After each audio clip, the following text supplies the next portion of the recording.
What is up? It's your boy Aing here, bringing to you guys a brand new freaking video, man. So look, listen, today we got a fun one. Today we got an exciting one. Today we've got a banger. A lot of people keep hitting me up, official Aing on Instagram. Check me out. They're asking me, Aing, check out this truck, TRD Offroad, lifted, bigger tires, nicer wheels, suspension changes, all the fun jazz.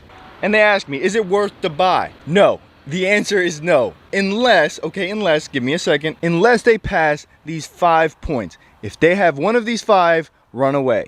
If this video helps you out at all, please leave a like, a comment, and a subscription. We're on the road to 1 million subscribers. We're right around the corner, okay? We're very close. We just crossed over 4,000, so we're making progress. Now you may be asking yourself, why should we take any advice from you, Aing? Well, you probably shouldn't, but I did work at a dealership. I sold a lot of these lifted Tacomas. I've bought 4 Tacomas, and I was in the same predicament as you. Or maybe not you, but a friend. And I was considering lifted trucks, but here's why I didn't. Starting off with the Tacoma's vibrations, okay? This Tacoma vibrates. Well, not this one, thankfully. Fingers crossed, I do not jinx myself. But Tacomas in general vibrate. Some from the factory vibrate in the rear. I think it's mostly common in TRD off-roads. Well, anything with the rear locking diff. But that could be at any height. When you start to lift it though, there's a little thing called a CV axle. And let me tell you, the CV axle is no fun. See that? That's the CV axle. Once you start lifting it, once you start messing with the geometry, things get unhappy, okay? Things go from being even, wow, my hand's uneven, but then they get even more like this. What happens is the front left side of your truck starts to vibrate.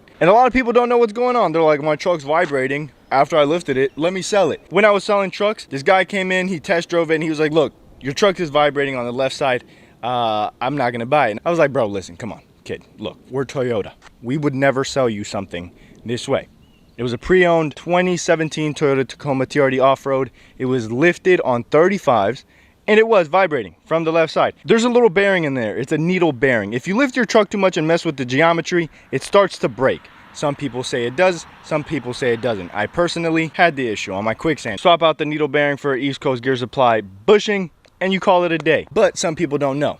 So that would be number 1. Check for vibrations, not only in the front, in the rear, rattles, shakes, anything. Take the truck out for an extensive test drive.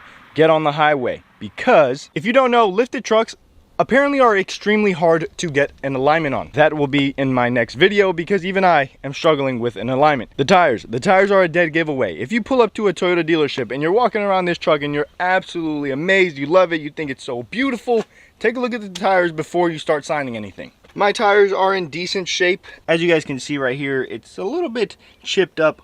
Not too bad, but a little bit, versus this side being completely sharp and straight. Now what happened was these were on the front, and when they were on the front, the alignment that did my lift kit didn't do it right, so my tires were getting beat up pretty bad. So what I'm trying to say is tires are a clear indication that 1, you need a proper alignment, 2, there may be other stuff going on if they weren't balanced right, so on and so forth. This one right here, this one gets looked over quite often, okay? So there's a little thing called crazy people. I am a crazy person. Probably not. Okay, I'm not really crazy. What I'm trying to say is people buy these trucks and do crazy things. For instance, my first truck, I bought it and I was like, look, listen, buddy, we're gonna go off-road. I have no idea how to off-road. I've never had any experience, and I'm just full sending it, okay? I'm sending it. Thankfully, I never high centered. If you don't know what high center is when right there, there's something a little bit too tall and your truck is stuck.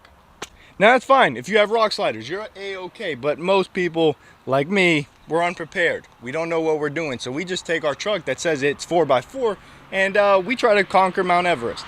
That doesn't work. Check the frame. I know it can sound dumb. Trust me, it sounds a little crazy, like, bro, no one's gonna mess up their frame. But at a very popular dealership around me, they were selling a Toyota Tacoma TRD Pro. I believe it was a 2019 when I was looking for Big Blue. Drove like 30-40 minutes to get there, and when I saw it, I was stoked until I got close. Pinstriping from here all the way to Colorado, and there was a lot of dents, dings, and then I was like, let's check the undercarriage. So I did, and it was bent. The rear diff had been scraped up, and then all right here was big gashes. Like, I don't know what the dude was doing, but he wasn't playing it safe. Also, look, Sandy got 5% window tint, and I got 20. I'm really regretting my decision. Number 4 is gonna directly tie into number 5, but I promise you they are very important. What kind of suspension is it? Is it a block setup? Is it a coil setup? Is it full suspension, upper control arms? Do they got an add leaf in the rear? Do they got a block in the rear? A lot of these things play a big role into the reason you're buying this truck. Some people buy these trucks solely for the purpose of being a street princess. And by all means, that's cool. That's nice and dandy. Me personally, you guys know I'm an off-roader.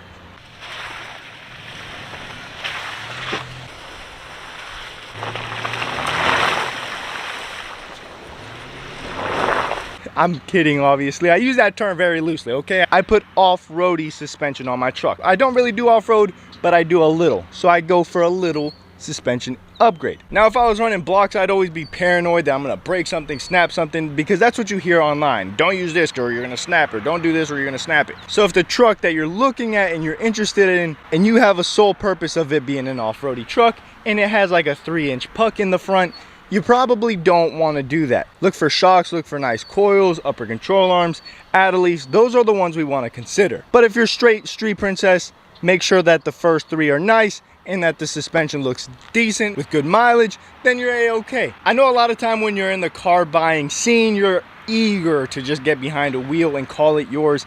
And don't get distracted. I know I did. It was a 2020 TRD Sport Lunar Rock. Absolute beautiful, beautiful truck. Nice wheels, nice tires, lifted. I got to it and it had pucks. Now some people, they'll buy it, call it a day, and then swap it out when necessary. Me personally, I don't know how soon it would break or something, and I just can't deal with the paranoia. Number five is resale value. Let's say you buy this truck, okay? We all like to think that we are gonna keep these trucks forever. Let's be honest. Most of the time, at least in our day and age, we don't. We are quick to sell anything just to make a quick buck. Even Big Blue was on the chopping board the other day. So if you buy a truck with cheap tires, cheap suspension parts, and start to run into issues, it's only gonna hurt you in the end. My good old pal on the Instagrams found a 2021, okay? 2021 Toyota Tacoma. Lifted, okay? Fox 2.0s, front and rear. It has the resi on the back. I don't know about Fox suspension, but it has the resi on the back. 285s on stealth custom wheels. Morimoto lighting. I mean, it's done up. It has a Diamondback bed cover and a camper. I'm not sure what camper it was. It did have 23,000 miles. To me, that's nothing. To you, it may be something. For $43,000. It's a steal. Stolen. You already purchased it. It's crazy to think that someone could get a truck like that for $43,000. But when the dealership doesn't know what they have, and most of the time they don't, you can come up on a really, really sick truck. Nonetheless, I hope this video helped you out. Avoid lifted trucks at all costs, unless they don't have any of these 5 issues. If they do, ignore them, avoid them, stay away. But if they don't, give them a shot. You may come up on a very, very nice truck. But with that being said, again, we're so close to 1 million. We just crossed over 4,000. And with your support, we can just keep getting closer and closer by the minute. So, like, comment, subscribe. But nonetheless, it's been your boy. I'm Ari Like an Audi. I'll see you tomorrow. Cinco de Malo. Peace. Quick side note. Have you ever purchased a lifted truck or a modified vehicle? How'd that go? Because I wonder what happened to the dude that bought my quicksand. I wonder if he's happy with it or he's mad about it. I mean, it was done well. I mean, I installed the lift kit. Suspension was good. It drove nice. I just wonder. I wonder what happened.